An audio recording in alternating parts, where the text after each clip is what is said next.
નમસ્કાર વિદ્યાર્થી મિત્રો, લોકડાઉનના સમય દરમિયાન તમે બધા મજામાં તો છો ને? જેમ મેં તમને આપણા લાસ્ટ એપિસોડમાં વાત કરી હતી કે આપણે વિસ્થાપન પ્રક્રિયા છે એ પ્રેક્ટિકલ સાથે છે સમજવાની છે.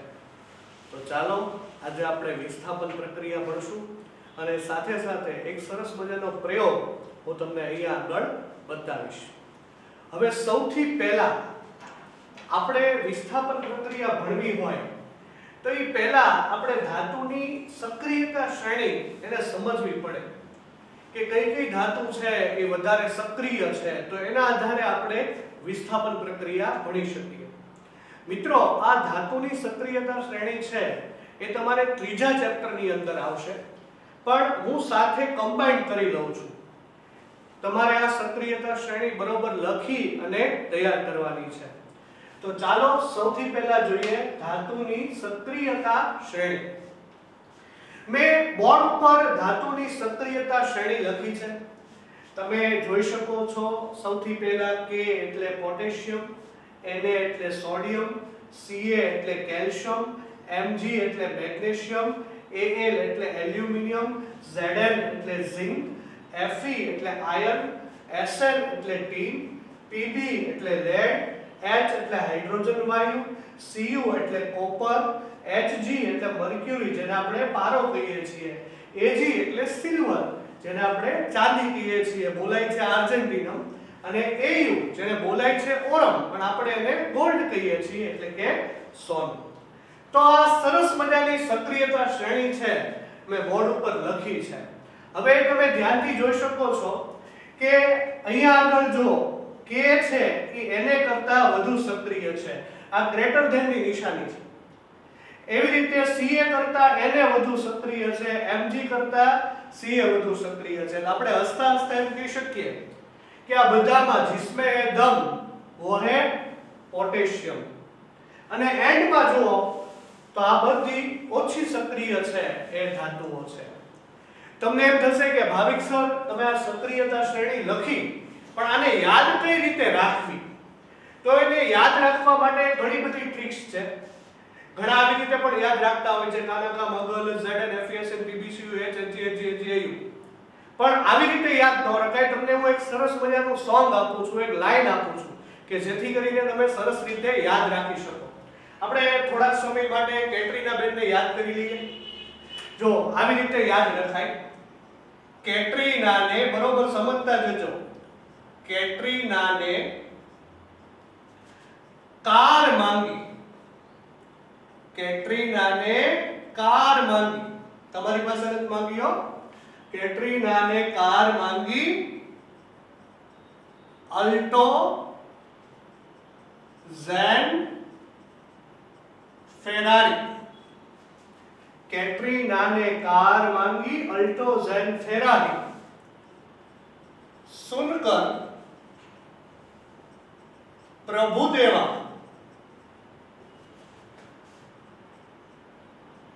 है क्यों हैंगओवर चांदी सोना. આ એક સરસ મજાનું તમને ગીત આપ્યું છે. બે ત્રણ વાર બોલશો એટલે યાદ રહી જશે. આમે કેટરીના બેન આવે છે તો યાદ જ રહી જાય. કેટરીનાને કાર માંગી, અલ્ટો ઝેન ફરારી, સુનકર પ્રભુદેવા હેક્યુ હેંગઓવર ચાંદી સોના.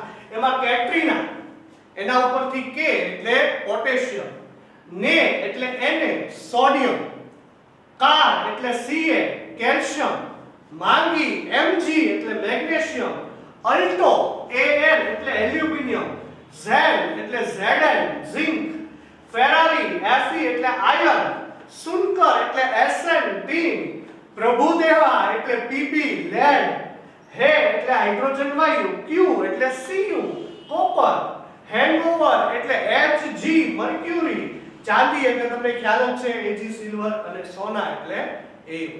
તો આ સરસ મજાની ટ્રિક્સ મેં તમને આપી છે. ઘરે બે ત્રણ વાર પ્રેક્ટિસ કરજો એટલે આ આખી શ્રેણી તમને યાદ રહી જશે. તમને ખબર પડશે કે કોણ વધુ સક્રિય છે, કોણ ઓછી સક્રિય છે, અને પછી વિસ્થાપન પ્રક્રિયા તમે સમજશો તો બહુ મજા આવશે. ચાલો તો આપણે જઈએ વિસ્થાપન પ્રક્રિયા તરફ, આગળ વધીએ. હવે સૌથી પહેલા આપણે વિસ્થાપન પ્રક્રિયાની વ્યાખ્યા સમજીએ.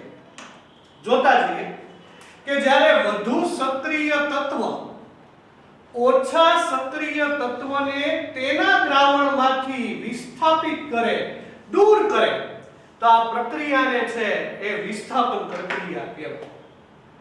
દાખલા તરીકે હું તમને એક સિમ્પલ ઉદાહરણ આપું છું. તમે મૂવી જોવા જાવ છો, આ મૂવીની અંદર કોઈક તમારી સીટ ઉપર બેસી ગયું હોય અને તમે ટિકિટ લઈને પહોંચો તો વધુ સક્રિય, વધુ પ્રબળ તમે થયા, કેમ કે તમારી પાસે ટિકિટ છે. તમારી પાસે ટિકિટ જોઈને ઓલો વ્યક્તિ શું થઈ જાય? વિસ્થાપિત થઈ જાય, અન્ય જતો રહે. તો આ પ્રક્રિયા છે એને આપણે કોમેડી રીતે વિસ્થાપન પ્રક્રિયા કહીએ છીએ. તો આવી જ રીતે જ્યારે એક વધુ સક્રિય તત્વ બીજા ઓછા સક્રિય તત્વને વિસ્થાપિત કરે તો આ પ્રક્રિયાને છે આપણે વિસ્થાપન પ્રક્રિયા છે એ કહીએ છીએ. ચાલો આપણે એના થોડા ઉદાહરણો જોઈએ. સૌથી પહેલું ઉદાહરણ આપણે જોઈએ Fe. Fe એટલે તમને મિત્રો બધાને ખ્યાલ હશે, આયન. અને એની પ્રક્રિયા છે આપણે કોપર સલ્ફેટ એટલે કે CuSO4 સાથે કરીએ. ચાલો આ કોપર સલ્ફેટ સાથે પ્રક્રિયા છે આપણે જોઈએ. હવે જોઈ ફાઇટ કોની વચ્ચે છે? તો કે ફાઇટિંગ છે Fe વચ્ચે અને Cu વચ્ચે થાય. આપણી સક્રિયતા શ્રેણી પ્રમાણે જોઈ કોણ સૌથી છે એ વધુ સક્રિય છે? Fe છે એ સૌથી વધારે સક્રિય છે. માટે જો અહીંયા Cu ને શું કરશે? વિસ્થાપિત કરશે અને એની જગ્યાએ છે એ આવી જશે. તો શું બનશે? FeSO4 વત્તા Cu ને વિસ્થાપિત કર્યો. આનું નામ શું થશે? તો કે ફેરસ સલ્ફેટ. અને આનું નામ શું થશે? કોપર. આગળ વધીએ. બીજું એક સરસ મજાનું છે એ ઉદાહરણ છે એ આપણે જોઈએ. બરોબર જોતા જજો. બીજું આપણે ઉદાહરણ લઈએ ઝિંકનું. Zn એટલે કે ઝિંક. આ ઝિંકની પ્રક્રિયા છે એ આપણે કોની સાથે જોઈએ? કોપર સલ્ફેટ સાથે. બરોબર જોતા જજો. ઝિંકની પ્રક્રિયા છે એ આપણે કોની સાથે કરીએ છીએ? કોપર સલ્ફેટ સાથે. હવે તમે જોઈ ફાઇટિંગ કોની વચ્ચે છે? ઝિંક અને કોપર. सक्रियता श्रेणी में जो ये रहा आपका जिंक और ये रहा पीछे आपका कॉपर. कौन है बलवान? जिंक है. जिंक सक्रिय છે. તો જોજો ભાઈ, જોજો जिंक છે એ અહીંયા આવી જશે અને કોપરને શું કરી નાખશે? વિસ્થાપિત કરી નાખશે. એટલે જો શું બનશે? ZnSO4 વત્તા Cu. Cu એટલે તમને ખ્યાલ છે કોપર અને આ ZnSO4 એટલે શું થશે? Zinc sulphate. હજી આપણે એક વધારે ઉદાહરણ લઈએ, મસ્ત મજાનું. ચાલો સરસ મજાનું એક વધારે ઉદાહરણ છે એ આપણે લઈએ, લેડ નું લઈએ, Pb. એની પ્રક્રિયા Pb એટલે તમને ખ્યાલ છે મિત્રો લેડ. એની પ્રક્રિયા છે આપણે કોપર ક્લોરાઇડ સાથે કરીએ. બરોબર જોતા જજો. CuCl2 એટલે કોપર ક્લોરાઇડ. જો આ વખતે તમારે બધાય કહેવાનું છે કોણ છે પ્રબળ. કોની વચ્ચે ફાઇટિંગ છે? Pb અને Cu વચ્ચે. જો તો सक्रियता श्रेणी में Pb क्या છે? ये रहा Pb और Cu पीछे है. कौन ज्यादा सक्रिय है? बताओ. लेड. तो जो લેડ છે એ અહીંયા આવી જશે અને Cu ને શું કરી નાખશે? વિસ્થાપિત કરી નાખશે. તો Cu એટલે કે કોપર અને Pb સાથે કોણ જોડાઈ જશે? Cl2. આનું નામ આપી શકશો? આને કહેવાય છે લેડ ક્લોરાઇડ. તો મિત્રો આ તમારો એક સરસ મજાનો પ્રશ્ન થયો જે વિસ્થાપન પ્રક્રિયા એટલે શું અને તેના ઉદાહરણ આપો, જે તમને 2 માર્કની અંદર છે એ પૂછી શકાય. ચાલો હવે આપણે એક સરસ મજાનો પ્રયોગ જોવો છે. ચાલો તો હું તમને પ્રયોગ બતાવું પછી સમજાવું એટલે બહુ મજા આવશે. જો સૌથી પહેલા અહીંયા કસનળી લીધી છે, હું બીકર લઉં છું કારણ કે તમે વધુ વ્યવસ્થિત જોઈ શકો. આ બીકર છે એની અંદર મેં શુદ્ધ નિસ્યંદિત પાણી ભરેલું છે. હવે હું શું કરું છું તો કે આ બીકરની અંદર હું કોપર સલ્ફેટ, તમે જોઈ શકો છો કોપર સલ્ફેટ છે એ વાદળી રંગનો, ભૂરા રંગનો છે એ પાવડર છે. હું પાણીની અંદર કોપર સલ્ફેટ છે એને દ્રાવ્ય કરું છું. બરોબર ધ્યાનથી જોજો, પાણીની અંદર છે હું કોપર સલ્ફેટ છે એનું દ્રાવણ બનાવું છું. જો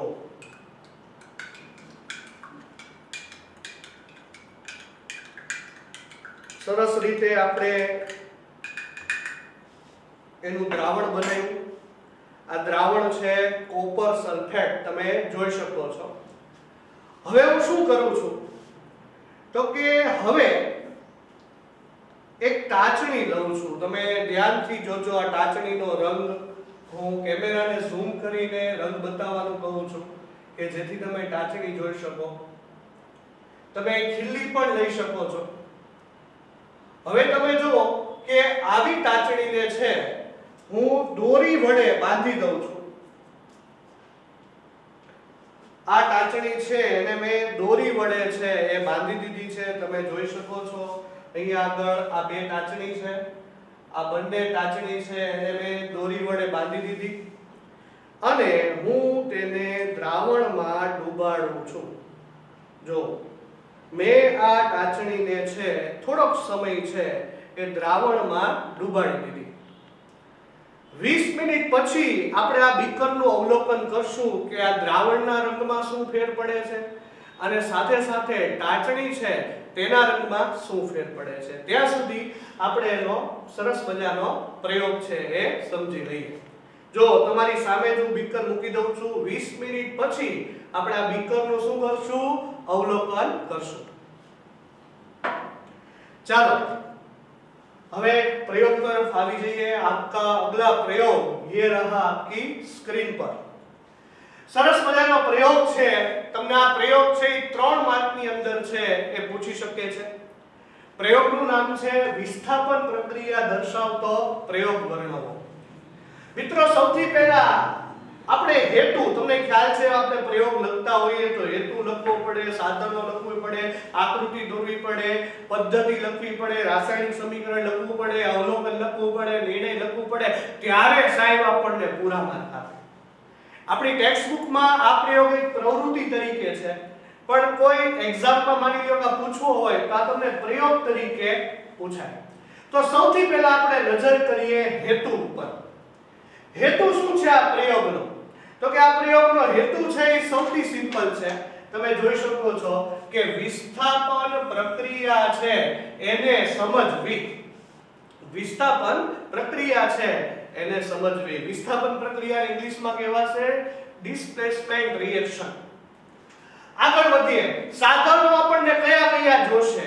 એવું ન કહેતા સાહેબ તમે આપો એ સાધનો છે એ કયા કયા જોશે? તો કે ભાઈ કસનળી જોશે, કોપર સલ્ફેટ, જેમ હમણાં મેં તમને દ્રાવણ બતાવ્યું, રંગ યાદ છે ને, ભૂરો રંગ, કોપર સલ્ફેટનું દ્રાવણ જોશે, દોરી જોશે, લોખંડની ખીલી જોશે અને સ્ટેન્ડ જોશે. તો એટલા છે એ સાધનો જોશે. હવે બરોબર જો એની આકૃતિ એકદમ સહેલી છે. આકૃતિની અંદર આપણે નજર કરીએ તો સૌથી પહેલા જો મેં અહીંયા શું દર્શાવ્યું છે તો કે મેં અહીંયા સ્ટેન્ડ દર્શાવ્યું છે. પછી આ રેડ કલરની છે એ શું છે તમે જોઈને જ ઓળખી ગયા છો કે આ રેડ કલરની છે મેં કસનળી છે એને દોરી છે.